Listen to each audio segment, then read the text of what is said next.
There's a strange thing about routines, isn't there? They can feel so monotonous, so predictable.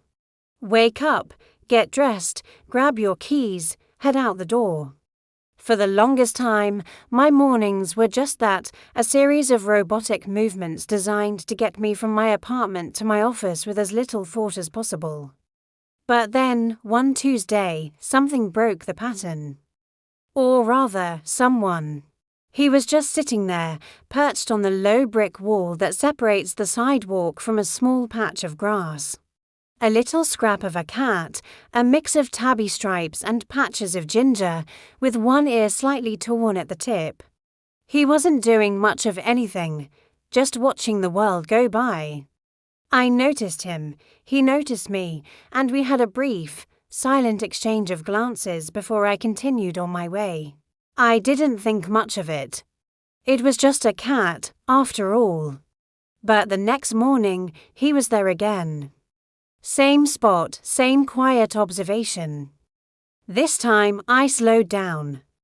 "Hello there," I said, my voice a little rusty from the morning silence. He blinked slowly, a sign of trust in the feline world I'd read somewhere. That was it.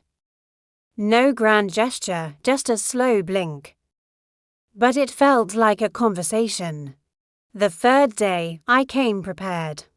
I grabbed a small handful of cat treats and put them in a little baggie in my pocket. As I approached the wall, my heart was doing this silly little pitter-patter. Would he still be there? He was. I knelt down a few feet away, so as not to spook him, and gently tossed a treat onto the pavement. He watched it land, looked at me, then back at the treat. He took a tentative step, sniffed it carefully, and then, with a delicate crunch, it was gone, and so our routine was born. Every single morning, rain or shine, he would be there waiting. He never made a sound, never meowed or begged, he would just appear. A silent sentinel on his brick throne. I'd bring him his little breakfast, sometimes treats, sometimes a small portion of wet food I'd started buying just for him. After he ate, he would sometimes allow me to get a little closer.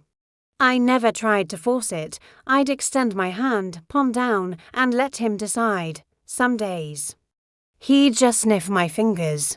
On others, he'd press his head firmly into my hand, a rumbling purr starting up like a tiny motor.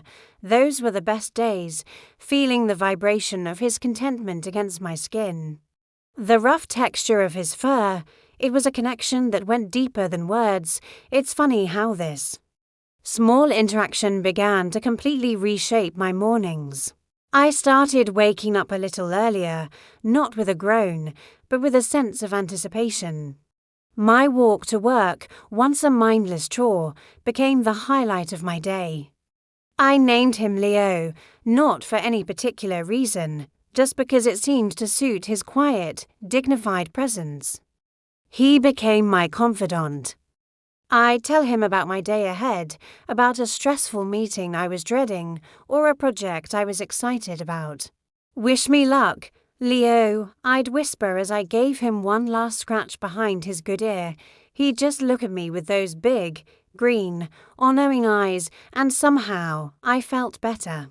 It was like he understood. He was this anchor of peace in my chaotic morning rush, this small, furry creature was teaching me about patience, about the beauty of quiet companionship. We continued this way for months. Through the sweltering heat of summer, where I'd also leave a small bowl of water for him, and into the crisp autumn, when the leaves crunched under my feet on the way to our spot. He was a constant, a reliable point of light in my daily life. Friends would ask me about my mornings, and I'd tell them about Leo. "You should take him home," they'd say. I thought about it a lot. But he seemed so fiercely independent, so at home in his little territory. I was afraid of disrupting the fragile trust we had built, afraid of caging a spirit that was meant to be free. Maybe I was just making excuses. Maybe I was just scared. And then, one morning, he wasn't there. I stopped at the wall, my pocket heavy with his favourite salmon-flavoured treats. The spot was empty. "Leo," I called out softly. Silence. I told myself not to worry. Maybe he was just off on an adventure. Cats do that, right? He's probably chasing a squirrel or sleeping in a patch of sun somewhere else. I waited for a few minutes, a knot of anxiety tightening in my stomach, before continuing to work with a heavy heart. The next day, the wall was still empty. And the day after that. Every morning, I'd approach with a desperate hope, and every morning, that hope would be crushed. I started scanning the neighborhood on my walk, looking under cars, in bushes, calling his name until my throat felt raw. I asked the few neighbors I knew if they had seen a little ginger and tabby cat. No one had. The silence he left behind was deafening. My mornings reverted back to their old, grey monotony, but now they were tinged with a profound sense of loss. The brick wall seemed lonely, a monument to a friendship that had vanished as quietly as it had begun. I missed his silent judgment, his slow blinks, the rough feel of his fur against my hand. I missed the purpose he gave my mornings. I don't know what happened to him. I hope someone kind took him in, giving him a warm lap and a safe home that I hesitated to offer.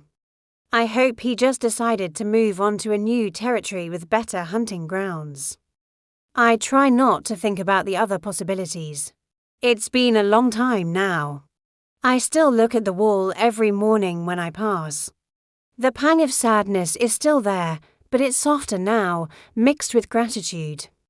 Leo was in my life for only a short while, but he taught me so much. He taught me to pay attention, to find joy in the small, fleeting moments, and to appreciate the silent, powerful language of connection. He was a stray cat who waited for me on a wall, but he was also my friend. And I will never, ever forget him. Thank you so much for listening to my story. If you've ever had a special connection with an animal, I'd love to hear about it in the comments. And if you enjoyed this video, please consider liking it and subscribing to the channel for more stories. It means the world. See you next time.